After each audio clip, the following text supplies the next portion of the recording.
ایک دفعہ کا ذکر ہے کہ ایک چونٹی جو کہ دانے جمع کرنے کے لیے ایک راستے سے گزر رہی تھی کہ اچانک اس کی نظر شہد کے ایک چھتے پر پڑی۔ شہد کی خوشبو سے اس کے منہ میں پانی بھر آیا۔ چھتا ایک پتھر کے اوپر لگا ہوا تھا۔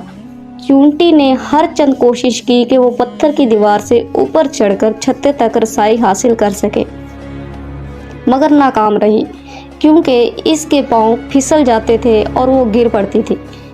شہد کے لالچ نے اسے آواز لگانے پر مجبور کر دیا اور وہ فریاد کرنے لگی، اے لوگو، مجھے شہد کی طلب ہے۔ اگر کوئی جوان مرد مجھے اس شہد کے چھتے تک پہنچا دے تو میں اسے معاوضے کے طور پر ایک جوں پیش کروں گی۔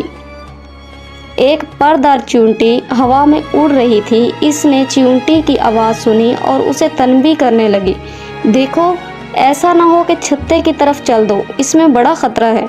چونٹی بولی، فکر نہ کرو، مجھے پتہ ہے کہ مجھے کیا کرنا ہے۔ پردار چونٹی بولی، وہاں شہد کی مکھیاں ہیں جن کے ڈنک ہیں۔ چونٹی بولی، مجھے شہد چاہیے۔ پردار چونٹی بولی، شہد چپکاؤ ہے، تمہارے ہاتھ پاؤں اس میں الجھ جائیں گے۔ چونٹی بولی، اگر یوں ہی ہاتھ پاؤں چپک جایا کرتے تو کوئی شہد نہ کھاتا۔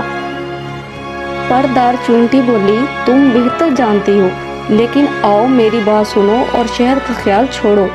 میں پردار ہوں، سال خوردہ ہوں اور تجربہ رکھتی ہوں۔ چھتے کی طرف جانا بہت مہنگا پڑے گا اور ممکن ہے تم کسی بڑی مصیبت میں گرفتار ہو جاؤ۔ چونٹی بولی، اگر ممکن ہو تو اپنی مزدوری لو اور مجھے وہاں تک پہنچا دو۔ اگر تم ایسا کرنے سے قاصر ہو تو زیادہ جوش نہ دکھاؤ، مجھے کسی کی سرپرستی کی ضرورت نہیں اور جو نصیحت کرتا ہے مجھے ایک آنکھ نہیں بھاتا۔ پردار چونٹی بولی، ممکن ہے کوئی ایسا نکل آئے جو تمہیں وہاں تک پہنچا دے، لیکن اس میں کوئی بھلائی نظر نہیں آتی، اور جس کام کا انجام اچھا نہ ہو میں اس میں معاونت نہیں کرتی۔ چونٹی بولی، خواہ مخواہ خود کو خستہ نہ کرو۔ پردار چونٹی بولی، تم بہتر جانتی ہو، لیکن آؤ میری بات سنو اور شہد کا خیال چھوڑو۔ میں پردار ہوں، سال خوردہ ہوں اور تجربہ رکھتی ہوں۔ چھتے کی طرف جانا بہت مہنگا پڑے گا اور ممکن ہے تم کسی بڑی مصیبت میں گرفتار ہو جاؤ۔ چونٹی بولی، اگر ممکن ہو تو اپنی مزدوری لو اور مجھے وہاں تک پہنچا دو۔ اگر تم ایسا کرنے سے قاصر ہو تو زیادہ جوش نہ دکھاؤ، مجھے کسی کی سرپرستی کی ضرورت نہیں اور جو نصیحت کرتا ہے مجھے ایک آنکھ نہیں بھاتا۔ پردار چونٹی بولی، ممکن ہے کوئی ایسا نکل آئے جو تمہیں وہاں تک پہنچا دے، لیکن اس میں کوئی بھلائی نظر نہیں آتی، اور جس کام کا انجام اچھا نہ ہو میں اس میں معاون نہیں کرتی۔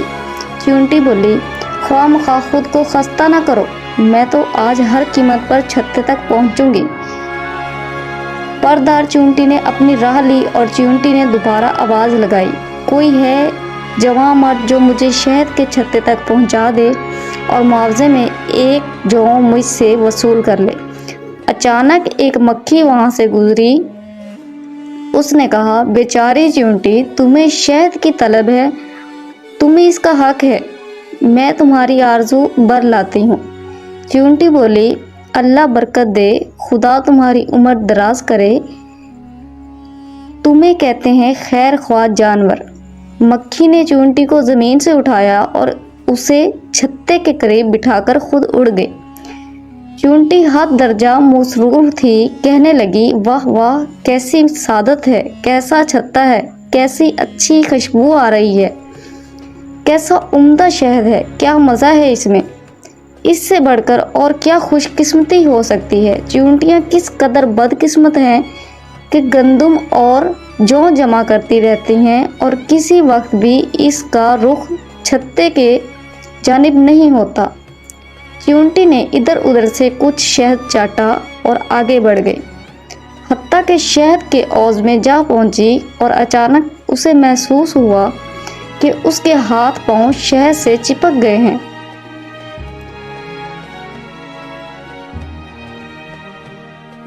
اور اس کے لیے اپنی جگہ سے حرکت کرنا ممکن نہیں رہا۔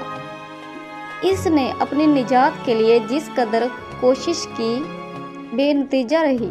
تب اس نے فریاد کی،